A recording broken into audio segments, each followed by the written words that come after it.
Today, Joe Hisaishi's One Summer Day sounds in the background.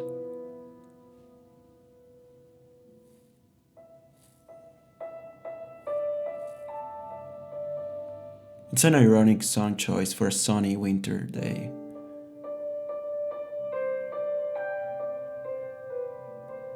But I think it's relevant for today.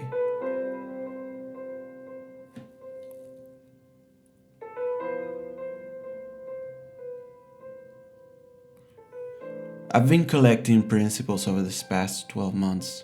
Principles that perhaps were already there, but that can be brought to awareness by the acknowledgement of their existence and the importance to this thing I am. Courage and ambition, for example, have been there from early on. Wanting to become an admin at a forum when I was 12, or wanting to become then Cristiano Ronaldo, excelling at city building, going to the top public colleges in my country, in spite of a shameful high school GPA. I always wanted to be the best. I usually am, or I think I am, whatever I set my mind into. My integrity has been a little bit harder to get around with, but has been ingrained in me since I've been growing older. I don't choose to deceive, and I embrace honesty. I rarely see myself lying to people, and this has been a liberating experience that has improved the quality of my relationships. But there is another value that I hadn't considered.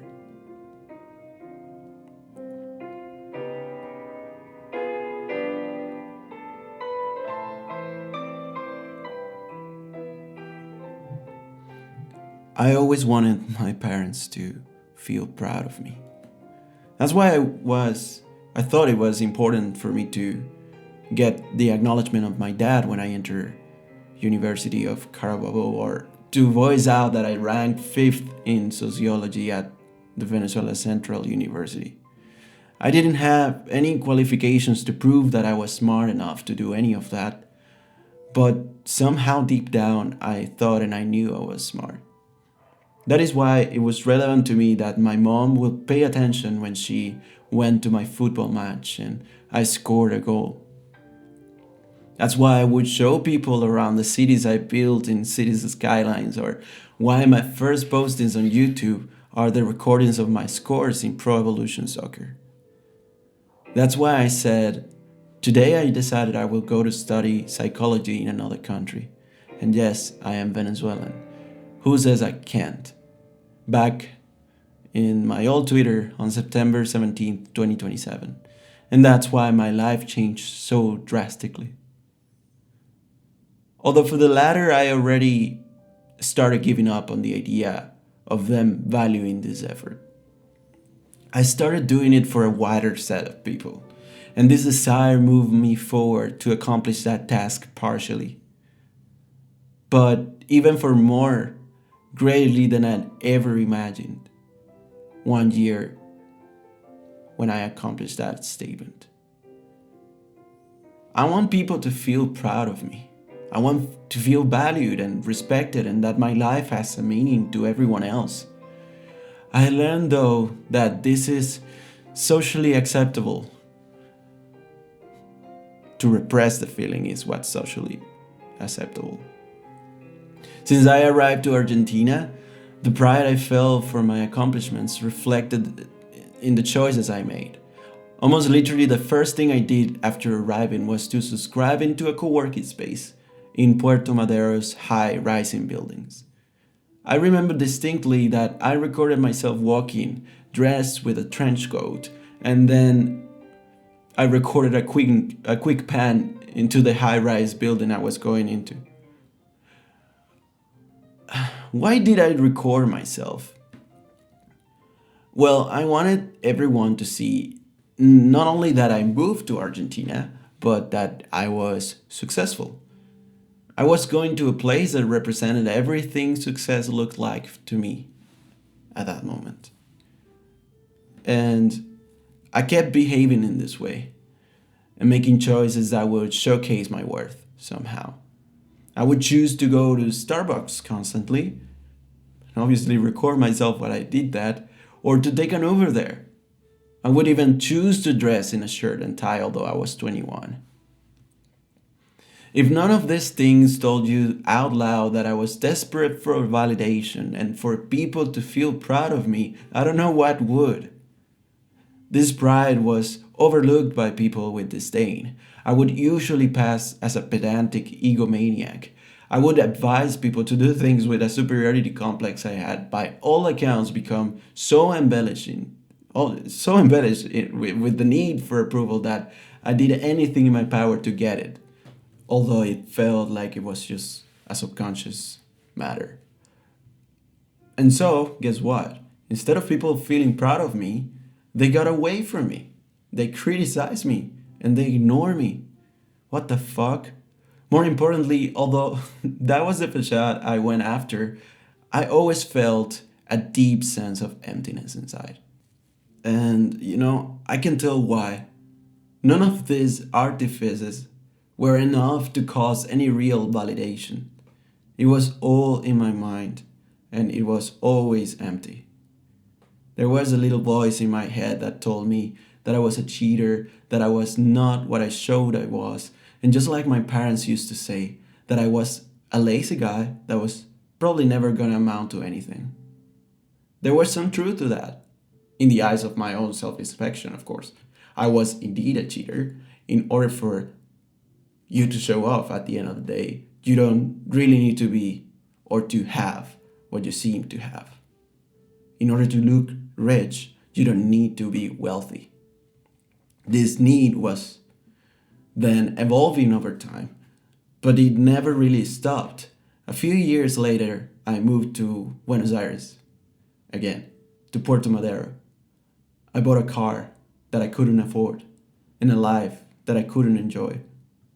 This all felt, again, even more empty, if empty could even have more.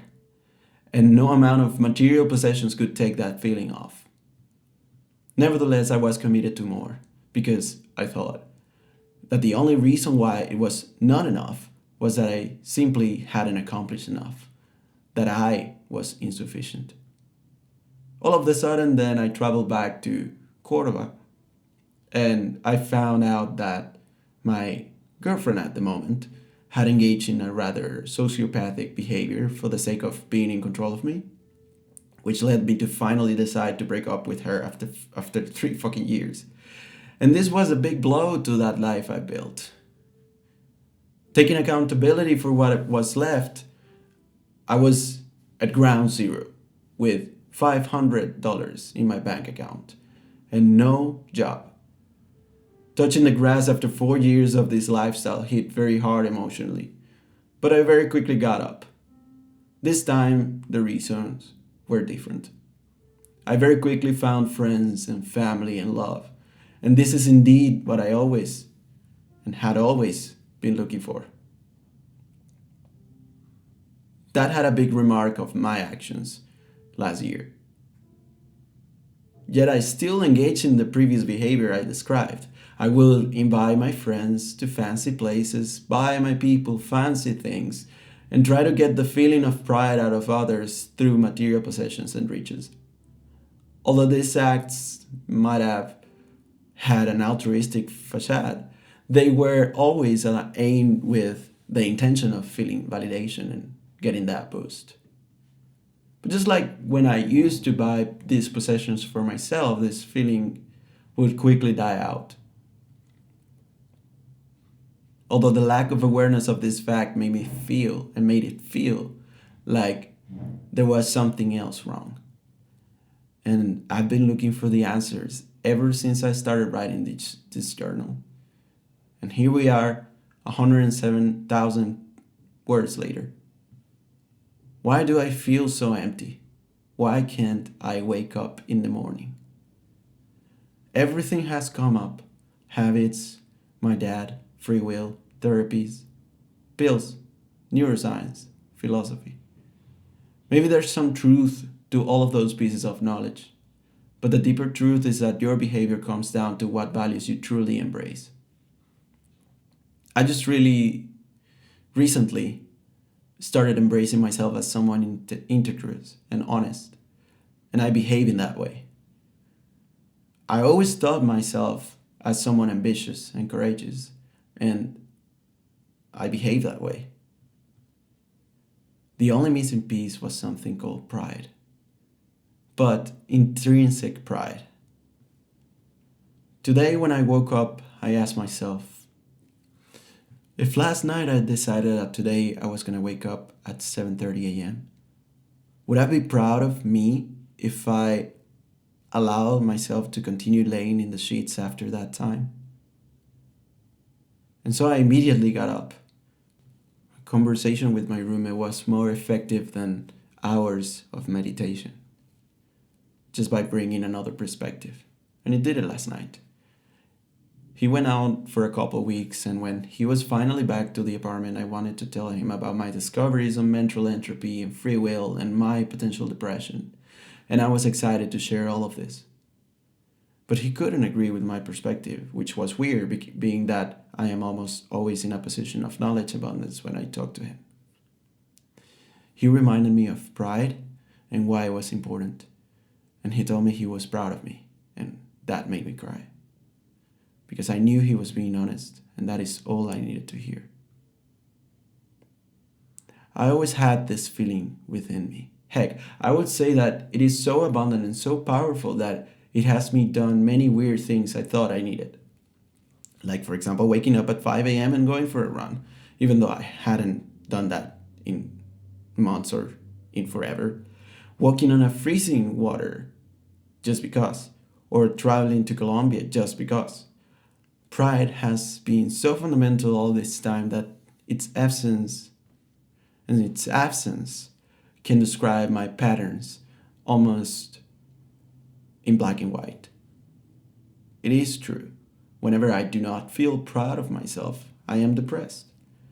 I can't get off the bed and I can't function. When I do feel proud of myself, when I've accumulated a few days of streaks and when I feel in control, that's when waking up is easy. Depression to me seemed only a symptom of an underlying disease. And it's not the disease itself. I am not sick. I am not a victim. I just lacked this perspective. The disease is not feeling proud of myself. The disease is self-shame. And the cure then is simple. To never act against my pride. To decide on what will make me feel proud and act in accordance. Every time I make a choice that makes me feel ashamed of myself, that is exactly how I feel after. My feelings, at the end of the day, are the key to my behavior. And if I'm a sad lobster at the bottom of the hierarchy, I'm obviously going to act as such. Whether I have free will or not, this is key. I feel that a page then is closing and that this saga of pain is ending.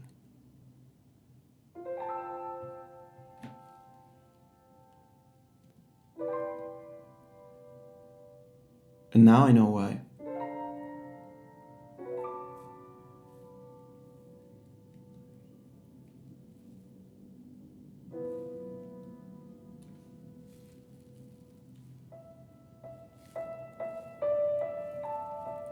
All this time I thought that the only source of pride was external to me.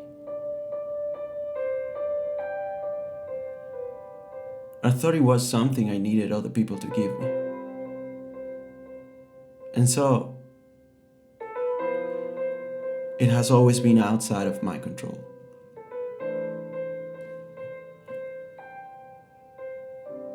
Yet, whenever someone showed me that they were proud of me, I wouldn't believe them. I would actually deceive myself thinking that they were just being condescending to me. But this obviously never made any sense. Because I wouldn't expect people to give me ambition.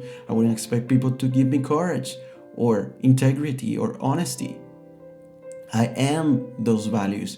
I just execute like a person who possesses those values. I make ambitious choices. I act with integrity. That is who I am. And I naturally choose to behave like the person I am. acting in less ambitious manners and without integrity, that makes me feel awful and dirty and less of a person. This is why pride has to come from within. This feeling, this validation that I've been seeking for years doesn't need to be found somewhere else. I already feel extremely proud of myself, and my pride has such a high bar that it would just make me this relentless seeker of greatness. Maybe protocols and habits and anti-entropic actions are indeed palliatives to depression as a condition. But depression to me has only shown how ashamed I was of myself, how lonely and empty my core drivers were. All I need is to be aware of this. Now I can look myself in the mirror and ask, am I behaving in a way that makes me feel proud of myself? Whenever the answer is no, I can expect to be depressed. This is simple stuff. This is so powerful that I almost feel like I should keep it a secret. Being a proud man, a man of honor.